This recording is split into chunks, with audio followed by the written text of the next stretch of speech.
शरीर का नाम अरुण भाई है, आप तो जानते ही हैं। मैं 2005 से 5 में मुझे ज्ञान मिला था, अगस्त मास में। और ज्ञान को अंगीभूत करने में लगभग अगस्त से जनवरी तक लग गया। मतलब हम डिसाइड नहीं कर पा रहे थे कि आगे करना क्या है।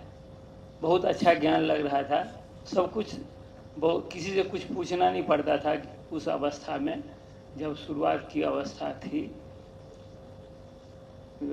कोर्स हुआ तो कोर्स में भी सब कुछ तो भक्ति मार्ग में हम लोग जानते ही थे, लेकिन भक्ति मार्ग का जो कुछ कन्फ्यूजन था, इस वजह से हम भक्ति भी छोड़ दिए थे।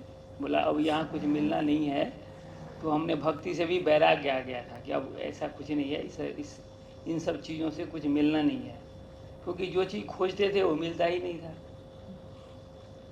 तो इसी तरीक़ा से जब लास्ट डे था ये 7 डेज कोर्स का, तो उसमें एक पॉइंट आया जो मेरे को क्लिक किया, क्योंकि भक्ति मार्ग में हम ये कृष्ण को हमें जचता नहीं था, क्योंकि हम परिवार से भी राम भक्त के परिवार से थे। हमारे पिताजी राम मंदिर के सेक्रेटरी थे, तो उनसे हम लोग जुड़े हुए थे और शास्त्र भी काफ़ी सुने थे पंडितों से, संत महात्माओं से प्रवचन वगैरह बचपन से ही बड़ा सुनते रहते थे।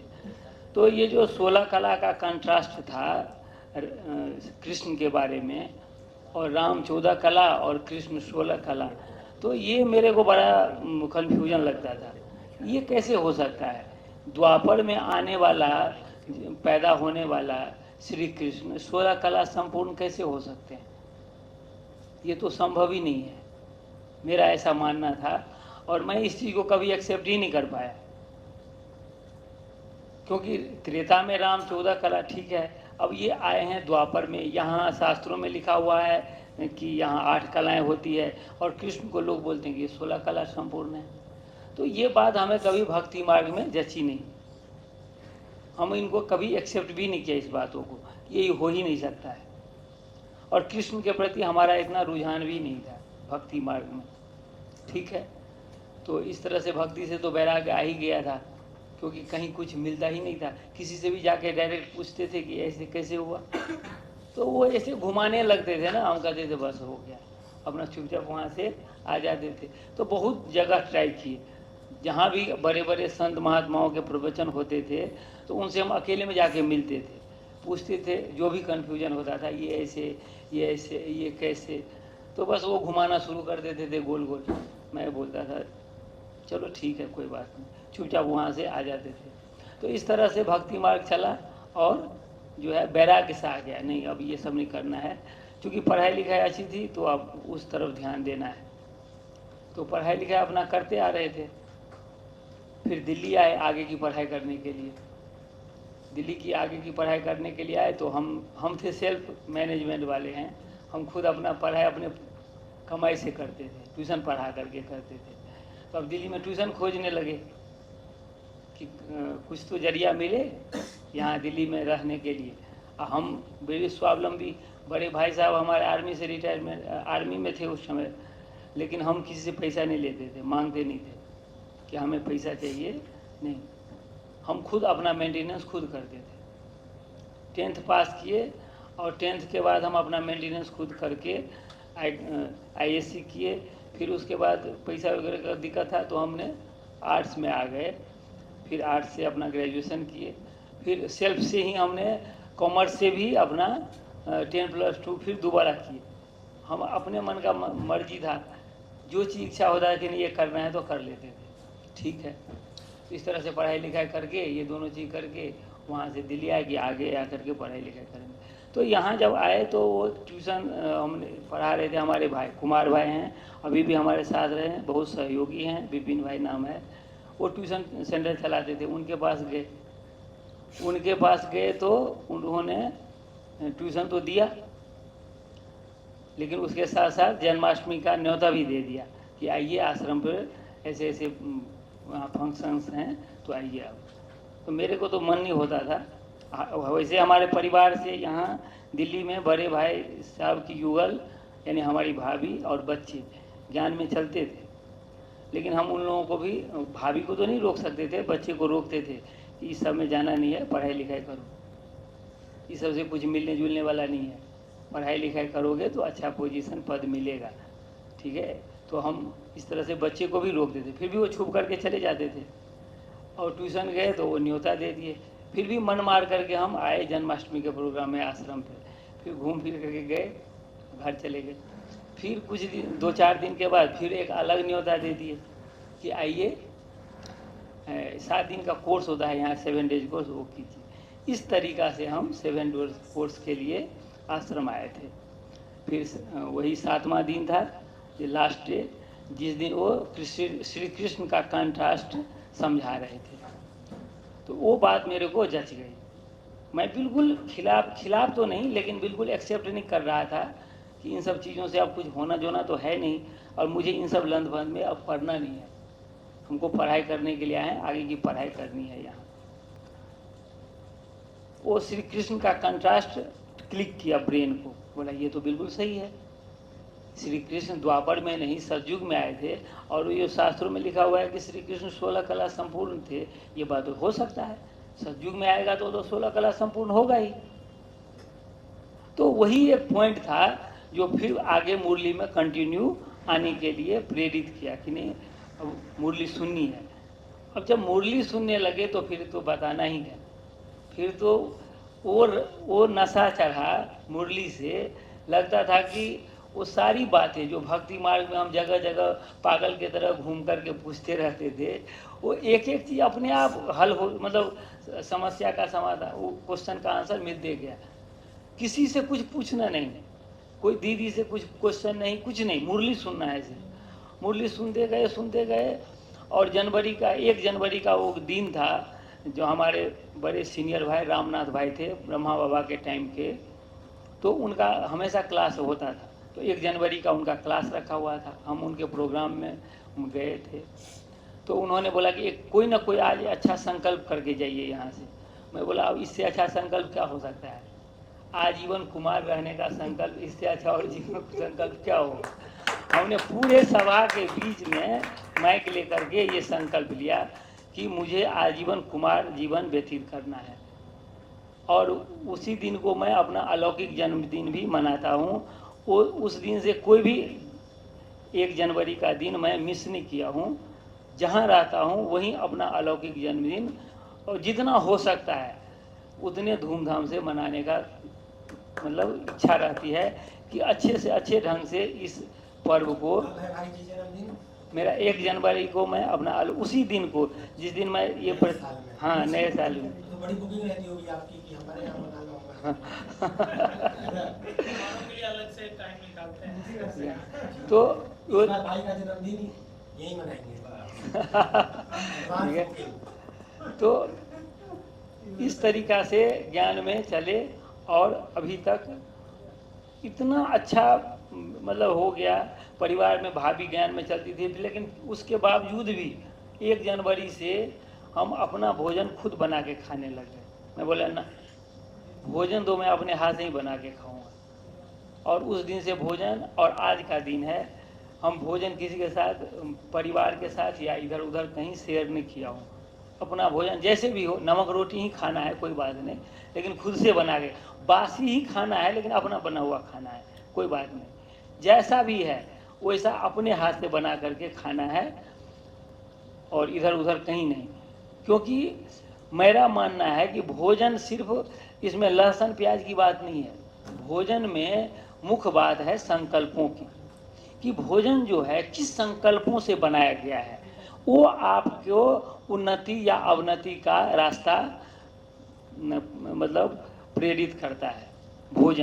भोजन में ये नहीं समझिए कि लहसुन है, ये प्याज है, ये मार्केट का है, ये है, वो बात तो है ही, लेकिन उसमें सबसे बड़ी बात जो है, जो हमारी मान्यता है, और लोगों की अलग अलग मान्यता होगी, लेकिन हमारी मान्यता भोजन के प्रति यही है कि भोजन में संकल्प की शक्ति जो है ना, ये बहुत ज़्यादा, क्योंकि लिक्विड फॉर्म होता है ना, और लिक्विड में हर चीज़ को विलय करने की क्षमता होती है। तो भोजन बनाते समय भोजन बनाने वाले की मनस्थिति कैसी है वो उस पर बहुत डिपेंड करता है। तो हमें अपना हमेशा कोशिश करता हूँ कि अपना भोजन, और मैं भोजन कोशिश करता हूँ 3 बजे से 5 बजे तक के बीच में मेरा भोजन बन जाना चाहिए सुबह। बाकी टाइम हल्का फल्का बना लिया इधर उधर, लेकिन मुख्य भोजन मैं इसी बीच में बनाता हूँ। योग का भी अपना बैलेंस और भोजन का भी ये बैलेंस में बना के, इसमें फ़ायदा भी है, आप लोगों को भी अच्छा लगे तो ये क्यों, क्योंकि जब हम सो के उठते हैं ना तो कुछ न कुछ वो रहता है, ये नींद का कुछ न कुछ वाइब्रेशन रहता है।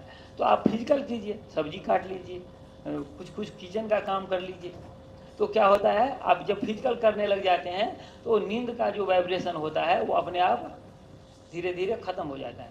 फिर मुँह हाथ धो करके आराम से बैठ जाइए, योग कीजिए। फिर योग करके उठे तो आधा काम तो आप पहले ही निपटा लेते हैं, हम फिर आधा काम बाद में निपटा लेते हैं। इस तरह से भोजन तैयार हो गया। तो ये रहा। अब चलिए कुमार संगठनों के बीच, तो हमारा यही था कि चलो अभी तो जवान है, सब कुछ ठीक ठाक है, तो किसी से क्या कहना, सब कुछ कर लेंगे। लेकिन हमें लगता था, बहनों को जब हम देखते थे ना, एक बहन बिना बहन के नहीं रह सकती है, 2 बहन तो जरूर होना चाहिए सेंटर में। नहीं बहन जी है तो कोई माता जी को बुला लिए। हम यही सोचते थे कि हम ही लोग बेवकूफ़ हैं कि अकेले ऐसे ही अपना काटते रहते हैं जी। हाँ, हम लोगों का भी होना चाहिए, हम लोग कुमार एक साथ रहें तो ये तो होना ही चाहिए हम लोगों का भी। तो ऐसा तो मिलता नहीं था। विपिन भाई तो थे, लेकिन वो भी अपने परिवार में रहते थे, हम भी अपने बड़े भाई साहब के परिवार के साथ थे, दोनों आदमी अलग अलग थे, लेकिन दोस्ती तो बहुत घनिष्ठ थी।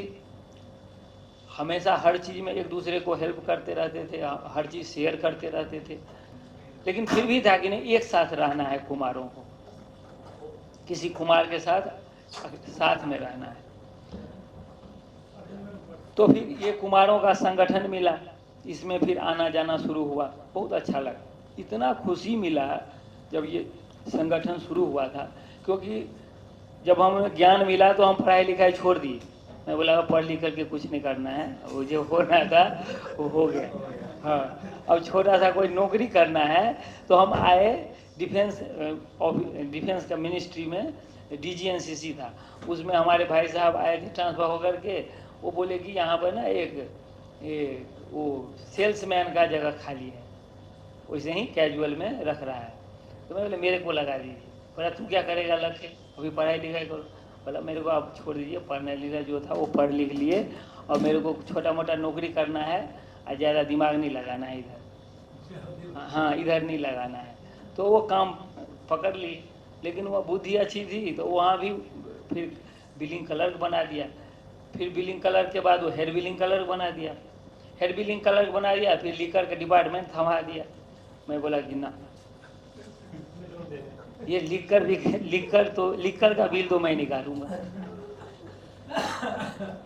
ये लिखकर का बिल तो मैं नहीं काटूंगा। फिर हमने कुछ दिन वेट किया, फिर मन बनाया कि चलो ट्यूशन सेंटर खोल लेते हैं, ये सब काम नहीं करना है। फिर दूसरे जगह से ऑफर आ गया IGL में मैनेजर के लिए, तो फिर वहाँ से वैकेंसी भरे, IGL भवन गए, अपना बायोडाटा वगैरह दिए, इंटरव्यू दिए।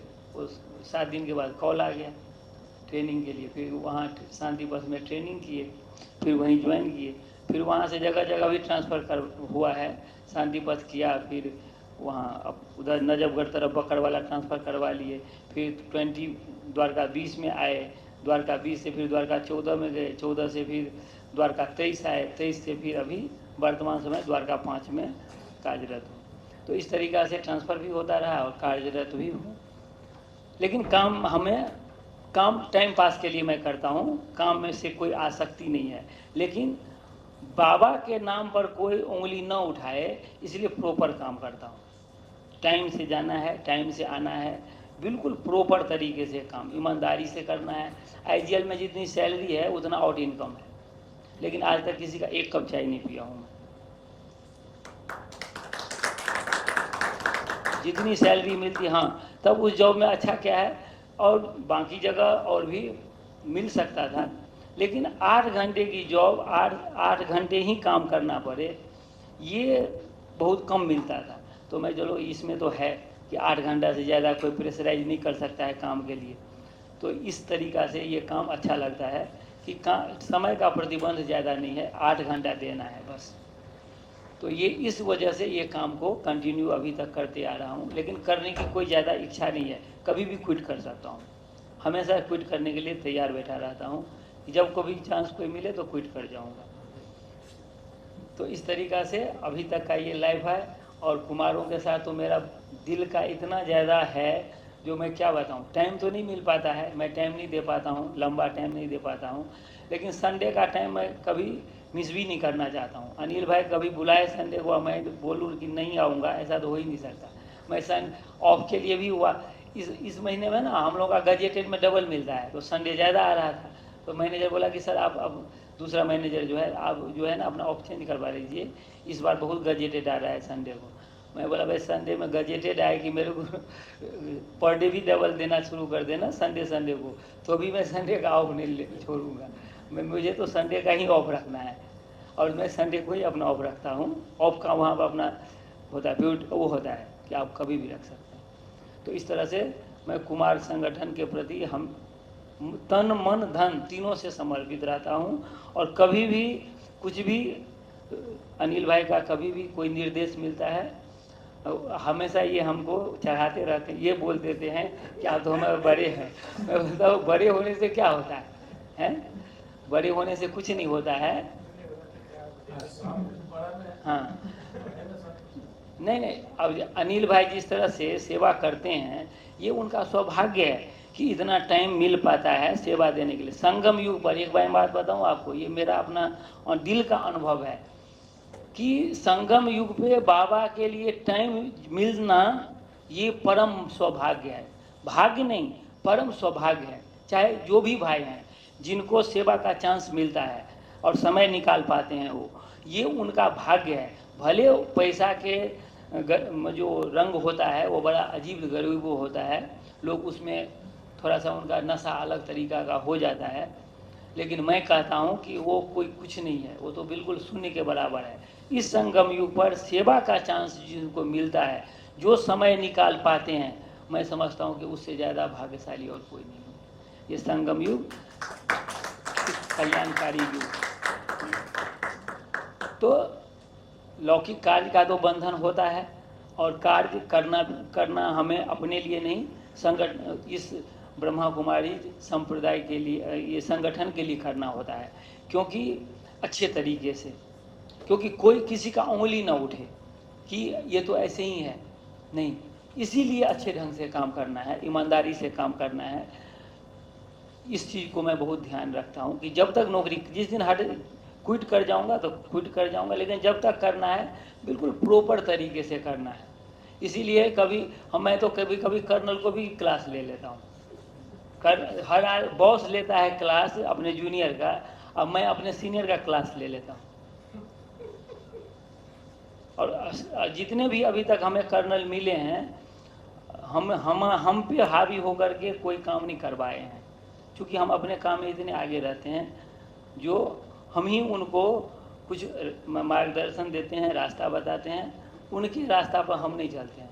यदि वो कुछ हमें उल्टा सीधा रास्ता बताते भी हैं तो मैं मना कर देता हूँ कि नहीं सर, ये आईजीएल के रूल रेगुलेशन के अगेंस्ट है, ये काम मैं नहीं कर सकता। बिल्कुल सामने ये काम मैं नहीं कर सकता, ये आईजीएल के रूल रेगुलेशन के अगेंस्ट है, मैं नहीं कर सकता। तो इस तरीक़ा से मैं प्रॉपर तरीके से काम करता हूँ, किसी से कुछ लेना देना नहीं, कुछ नहीं। तो इस तरह से लौकिक कार्य को मैं निर्वहन कर रहा हूँ, जब तक कर रहा हूँ। जिस दिन क्विट कर जाऊँगा तो क्विट कर जाऊँगा, कोई बात नहीं। तो यही है अभी तक का अनुभव, वर्तमान जो हमारा ब्राह्मण लाइफ है, और इसमें मैं बहुत उमंग उत्साह से रहता हूँ। अभी तो मैं कुमारों के साथ रहना शुरू कर दिया हूँ।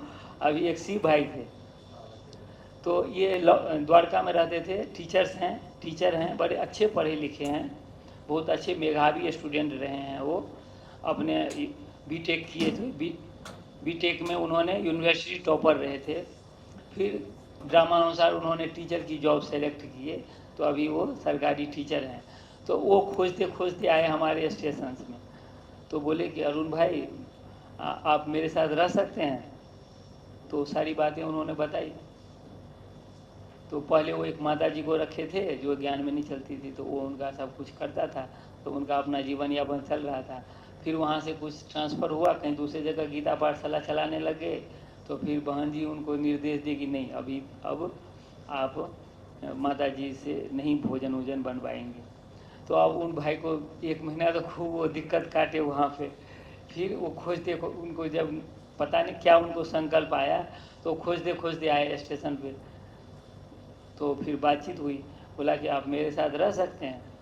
मैं बोला 1 दिन का टाइम दीजिए, क्योंकि बड़े भाई साहब भी हमें बहुत प्यार से रखते हैं वहाँ जय विहार जहाँ मैं रहता था। तो उनसे छुट्टी या उनसे थोड़ा सा हिसाब विचार विमर्श करना। हाँ, विचार तो नहीं, युक्ति से काम करके आना पड़ेगा। देखता हूँ कि वहाँ का सिचुएशन क्या है। तो फिर घर पे गया। फिर मैंने 1 दिन की छुट्टी लेके भाई साहब से मैं बोला थोड़ा द्वारका में सेवा है, मैं जा रहा हूँ। तो फिर द्वारका आए शिव भाई के पास।